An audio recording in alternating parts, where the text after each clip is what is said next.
Hey guys, welcome back to Kryptonite, because I believe that cryptocurrency and the blockchain are the kryptonite of our modern financial system, and I love it.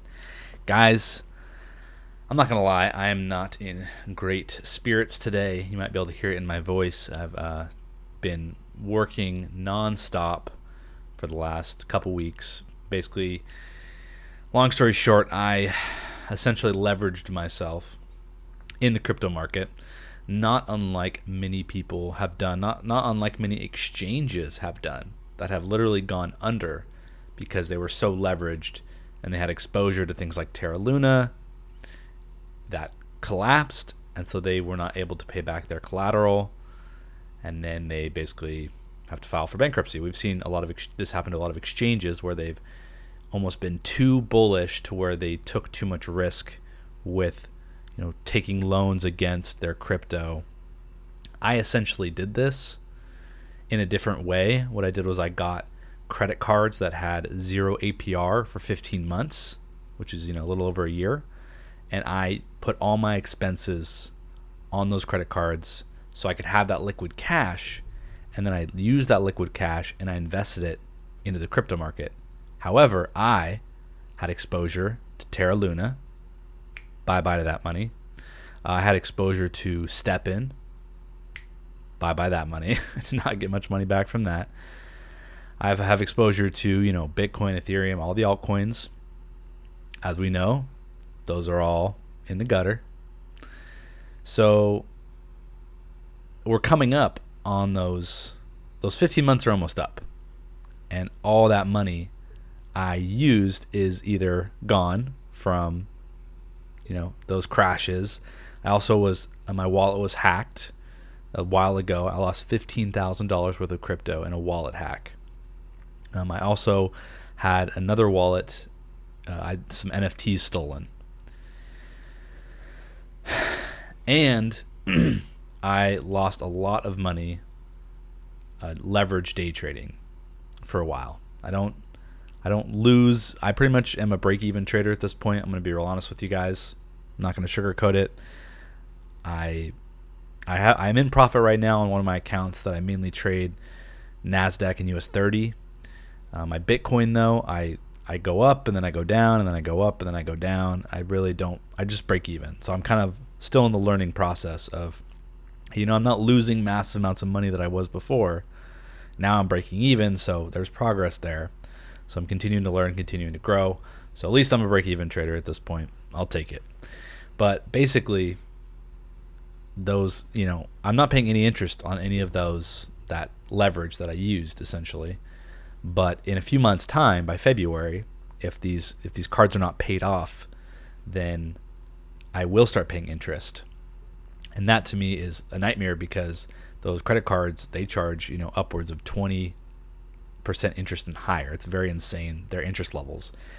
And once you have debt that's accruing interest on itself, it works the same way as if you had something compounding, right? We always talk about when you invest and you compound, how you can turn 10 grand into 100 grand, right, over 5-10 years. It's the compounding nature.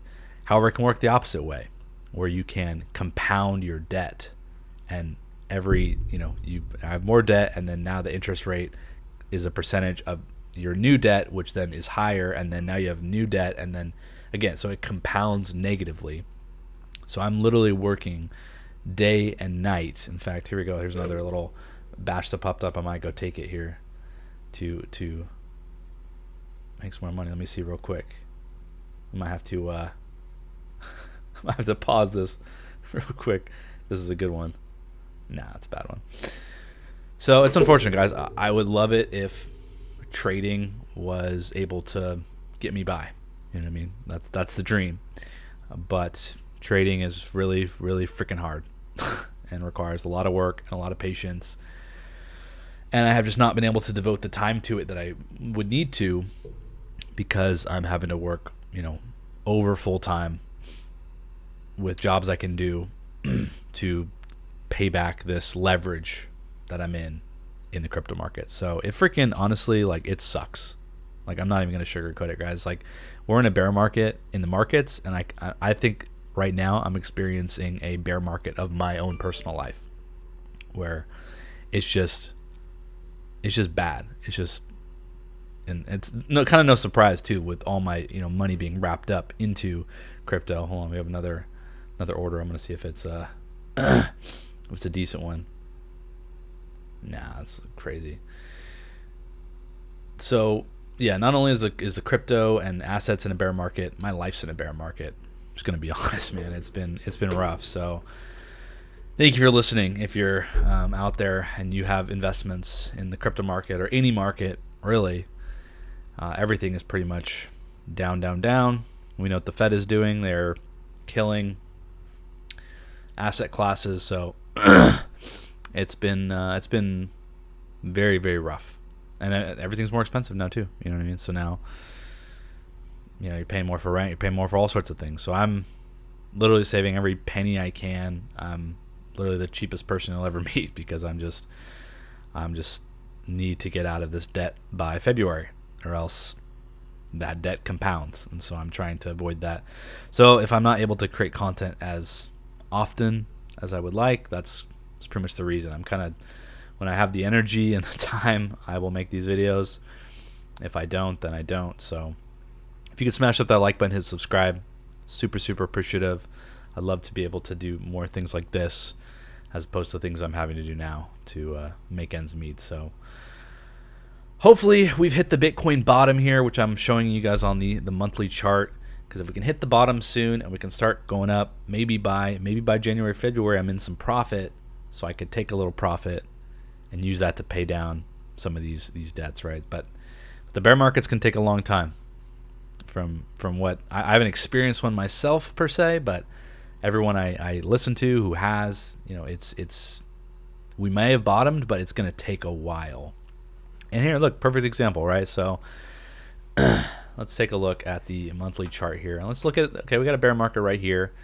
So November we went down, December, all right, so we spent multiple months down here underneath these this ribbon, right, this EMA ribbon, before finally busting through. And what's interesting too, I noticed we got these X's, right? We get this X, which signals downturn. We get our bottom right here. We hit the next bull run. We come down. We hit that red X again. We come down, break up. And this is actually kind of an interesting one, because we broke up, made a lower low, but then ended up breaking down again. However, we never hit that bottom. So that was the bottom, right? This X kind of signaled that we were near a bottom. We got bottomed. We came up. End of bull run.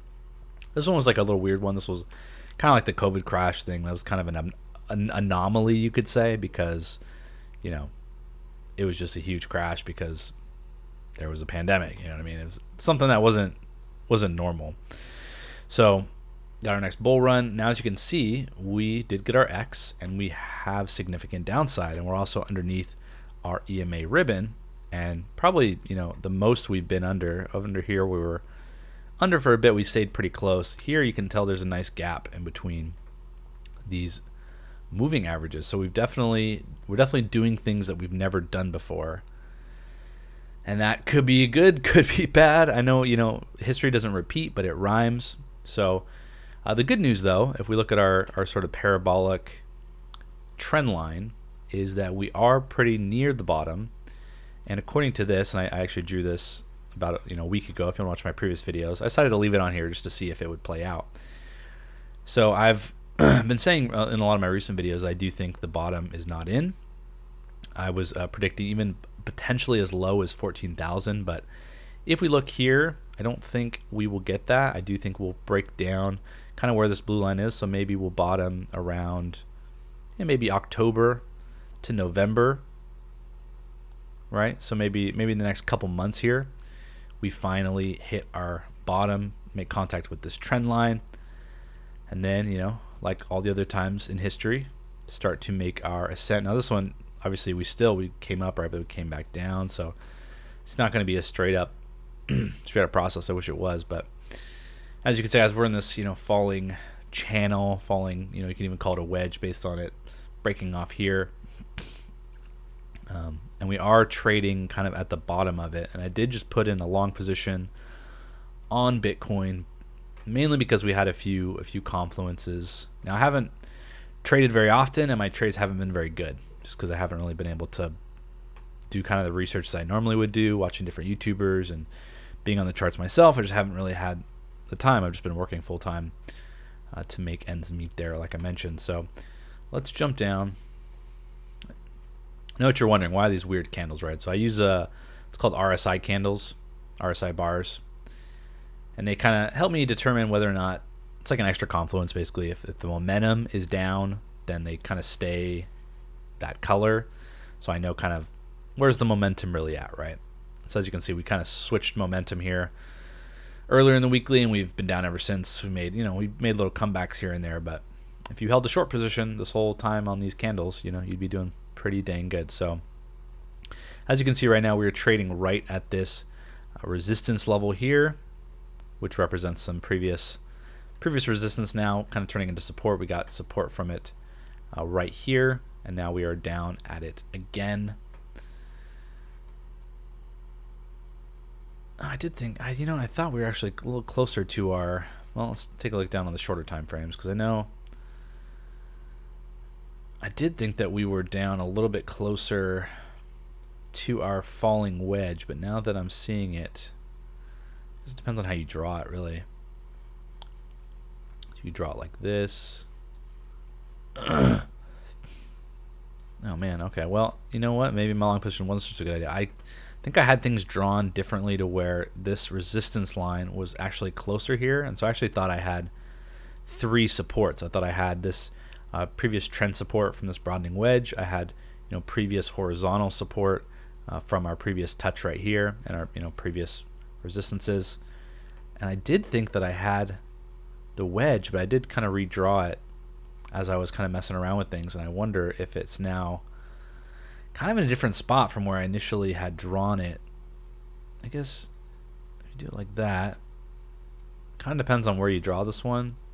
And this chart's a little different from a lot of the other ones I've seen. A lot of the other ones have a more kind of perfect falling wedge, whereas this one kind of looks like more either like a broadening wedge or even just like a straight channel. So if I look at it like that, if I look at it like a channel, then it might even be making a broadening wedge here. If you look at it like that. That's interesting. Which, I mean, that still makes sense too, because it's still a bullish pattern. So you'd think when we get to the end of it. However, that does not bode too well for my long position, because I think I had it drawn more. I don't know how I had it drawn. This is why these drawings are they're important. I had it like this. I think I had it like this, catching these bottoms. Even so, though. Interesting. Okay, well, that just goes to show you got to be good with your drawings. I could have sworn that I had this red line was closer when I had it drawn, but I don't want to redraw it just to like make my narrative correct, right? I could go like that to make it look like, oh, we got support there, but is that really accurate, right? It looks more like that, So a couple different ways you could draw that, which is not good. I might have to rethink this long position here. Let's go check out and see how it's doing. As you can see, these daily candles, nice and red. I'm gonna take off the RSI candles for a bit. So you can see, nice and red. Again, we got 2 supports at least for now. Possibly making a double bottom here, but still, trading under the ribbon, of course.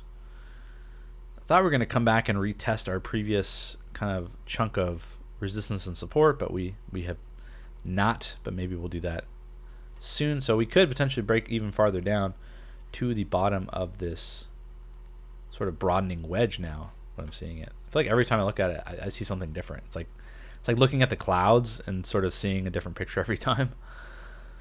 So on the 4 hour, we are getting a little bit of support here. Hourly, a little bit of support, but nothing crazy. I was planning on, not catching the exact bottom here, but I put some in. I was going to add to my position if we got a little lower.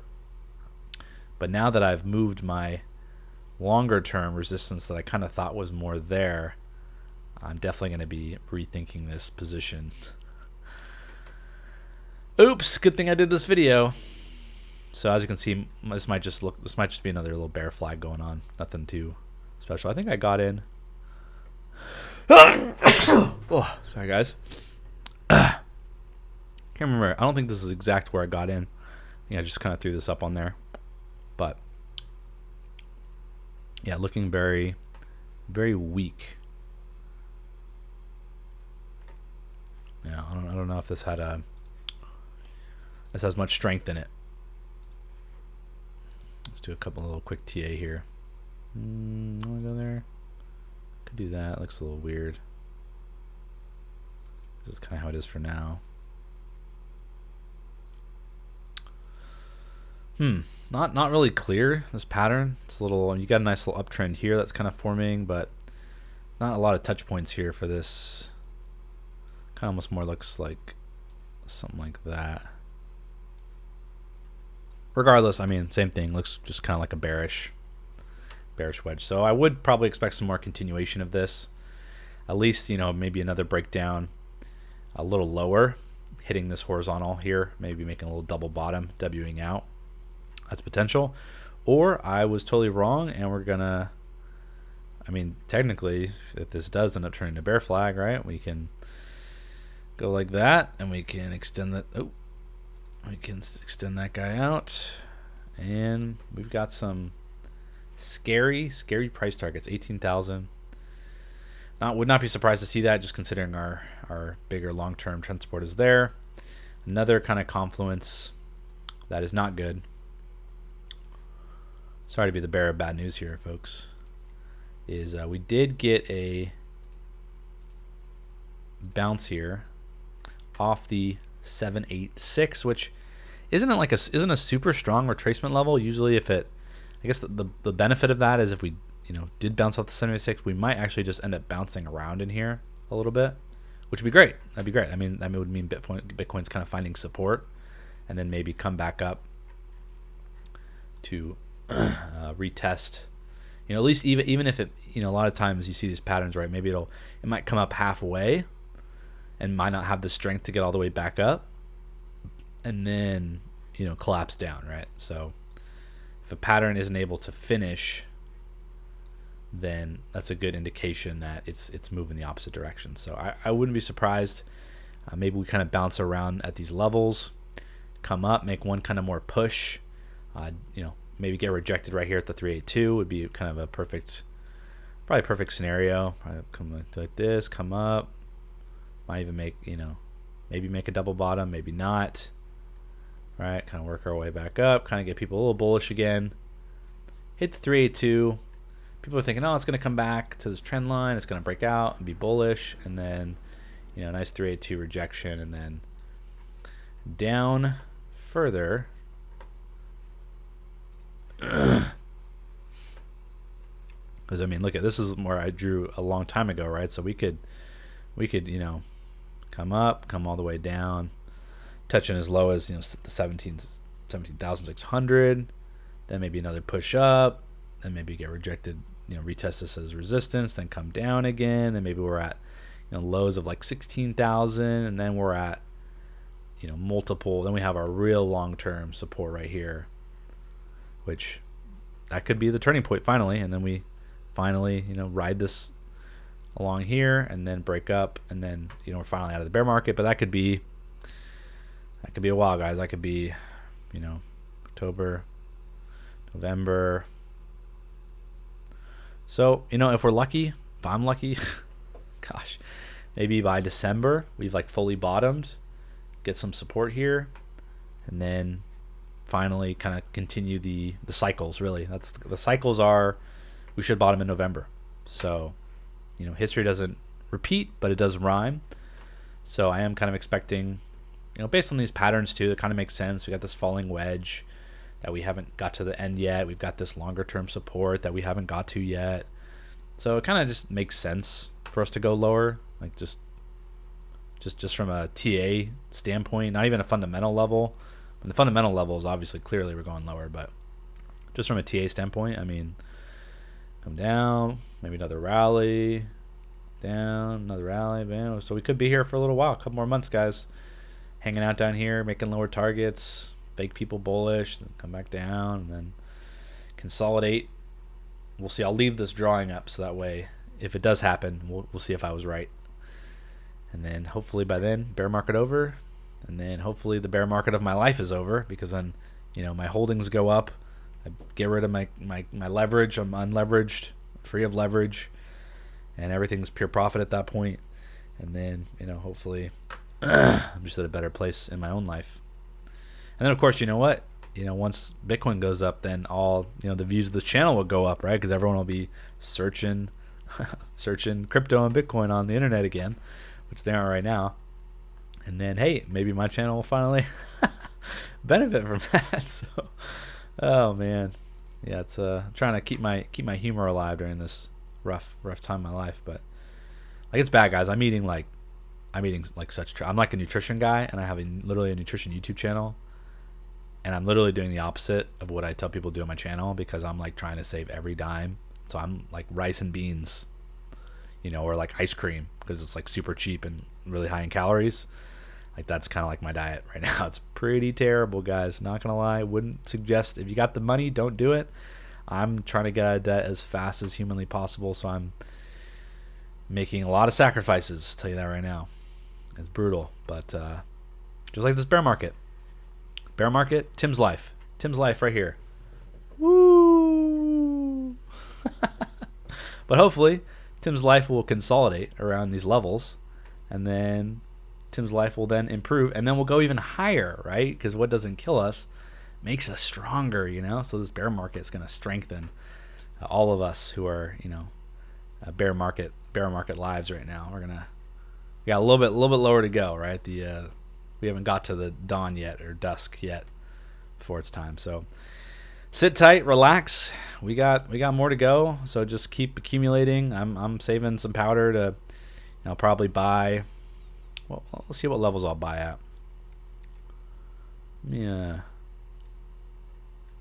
I'll probably buy down here if we hit the 1618 around 18, right around 18,000. I'll probably buy a little bit more. I'll probably just buy at these levels here, right? We got 2618. Probably buy some more there around 17.3. I don't know if we're gonna go much lower than 17. So anything under 17, I'll definitely go fairly heavy into that, because by that point, if we're like kind of putzing around, right, we're gonna kind of slowly do it. And so by that time, hopefully we're only a little bit under 17. So I'll probably, anything under 17 would probably be a really good opportunity to DCA kind of in. So I don't have a whole lot to put in, as you guys know, but with what I have, I will probably try to get some more. I'm pretty set with all my altcoin positions. Are all kind of set and staking and have been for a long time, and my DeFi positions, same thing. So I'm trying not to touch those. Trying to just let those compound and let those kind of grow, and try to accumulate more when I can. But obviously, rent, other expenses are the priority. But that's why I'm working, guys. Working. Anyway, I think that's kind of all I got for you from Bitcoin. I mean, like I said, I'm in this long position, and it's looking okay so far. But we'll see. So it's looking very bear flag-ish right now. So I might not stay in it too long. Or I might stick with my original plan. Wait for it to drop a little lower, put some more in, and then hopefully, average in my position will be a little bit lower, and then hopefully catch like sort of a retracement upswing off of these two support levels. So as you can see, those are my lines. That's what I'm sort of predicting at this point. Maybe a little fake out to the upside, get some people faked out, drop down, make a little divergence, right, with the double bottom. Swing up to 382, bigger rejection down. We only got halfway through the pattern. Break down, retest, and then we'll go from there. We'll see if we come all the way. We might, come back here, retest this line one more time, come back down to the 1618. So I wouldn't be surprised to see something like this. Bam, boom, 1618. And I think we'll definitely get some kind of a little bit of that, a little bit of coming back up during that time. That's what I got for you guys. As far as, oh, let me go to the DXY, of course, as always. DXY, very important. So a couple of different ways you could look at this. I know there's a lot of drawings here, so I'm going to try to erase some for you guys so you can kind of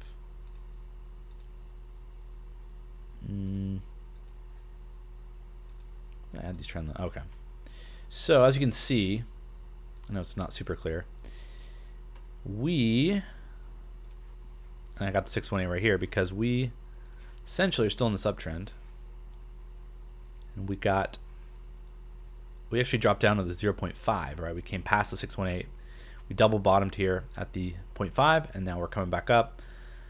This you could draw a number of ways. So you could have it look like this, which looks like a kind of upwards channel, almost like a rising wedge, which does have a bearish breakout. Or, which I don't think this is as likely, but you could technically, at this point, do this and say like maybe this was just a false kind of breakout. But that seems like a lot of action to happen outside of the pattern. So I don't know if I fully buy that. And then also we need to look at the volume to see.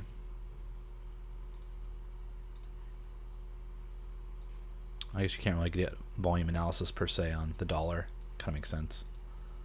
So normally you would want to see it, big volume increase and then the volume slowly decline and decline and decline and decline all the way through. So if that wasn't happening, if there's a lot of highs and lows of volume, then this wouldn't be quite valid. So it depends on which way this was more bearish. If you draw it like that, this to me is way more bullish because that just looks like a bullish pennant. So I guess, we'll kind of have to see if this gets rejected and comes down. Well, even if it breaks out, I mean, it's going to be tough to tell, right? Because if you're thinking, if it breaks out of here, you're thinking, okay, here we go. But you probably want to see it break this previous high before getting too bullish, right? Because it could come up. It could retest our 15-minute support here. And then top of the pattern. And then continue it. Maybe break to the downside. So the DXY is interesting. It's obviously super bullish long term. We've got this super long upwards channel. Everything's pointing to it continuing to do well. We're even kind of at the beginnings of this like sort of larger falling wedge, which could kind of shrink and go up. So it still has a lot of ways to go. We got the 1618 weekly right here. So that's kind of a price target potential that it's going to hit. Probably will hit. So that means, again, more downside for Bitcoin, more downside for risk assets, which kind of is right in line with my idea that it is going to come down to a little under 17,000, hit that support line. All those green candles, very bullish. So that's the DXY. Now, could take a quick look at Ethereum, which has, not surprisingly, significantly, dropped off. Definitely the merge was a very much a sell the news type of event. Obviously, over the long term, it's bullish in some respects. I'm not a huge fan of proof of stake, as you guys know. I think proof of work is more decentralized, and I think the whole climate stuff is just kind of an agenda to scare people. It's not really based in a lot of truth. It's just based in what will kind of scare people into pushing for things that or make it easier to control the population, essentially.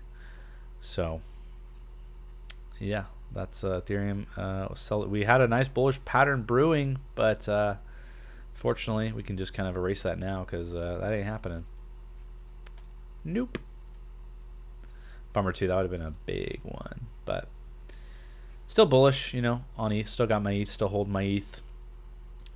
Not sure what I'm going to do with it as of yet. I still got it. I'm thinking I might find a good spot to stake it. I don't want to stake it on Coinbase anymore because Coinbase kind of sucks. Take a look here. Let's see if we got some interesting, pretty sharp trend going on here right now.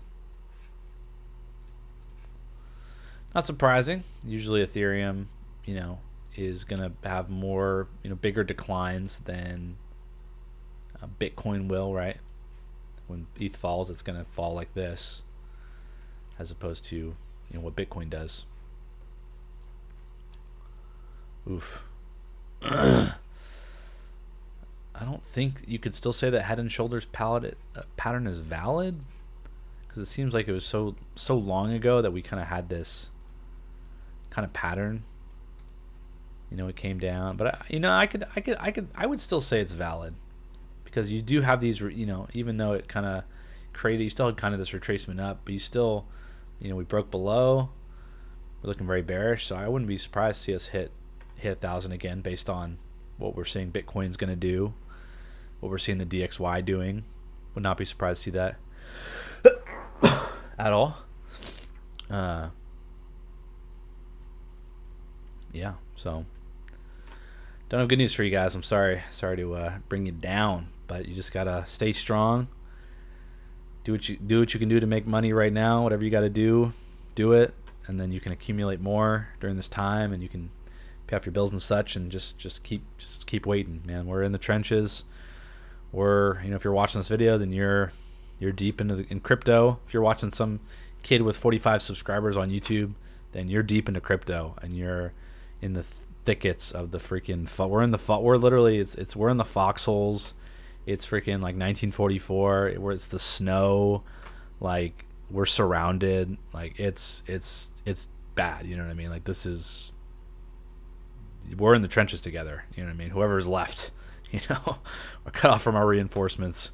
So if you can stick it out a little longer, I'm trying to stick it out a little longer. I can't deny that I've had some bitter thoughts toward crypto over the last month or so, just more so with the hacks and stuff, and just there's some other stuff I want to do in crypto, but I'm just I still feel a little bit scared just about.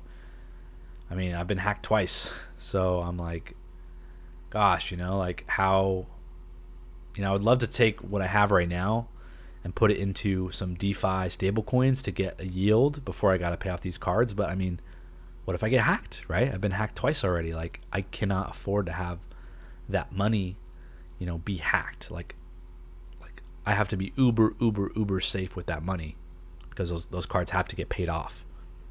So I'm even holding back from putting, that money into DeFi stablecoins for yield, because I'm just like, what if I get hacked?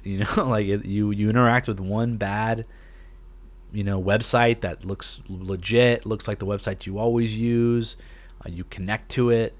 Maybe that day you just forget to look at what it's saying, the permissions are. Maybe you signed and the permissions were fine. It's a trustworthy place, but they still get hacked from someone else, right? Maybe you connected to a legit site, and then they got hacked by someone else, right? So it wasn't like you connected to a fraudulent site. It was you connected to a legit website with a product, with a service, and then they got hacked, and then you lose your money, right? So that's kind of the potential and what can happen, and that's why. That's like the frustrate. I feel like that's what's holding people back. I'm deep into crypto, and I'm holding back because I'm afraid, and I think a lot of people are afraid of getting hacked, because it just seems to be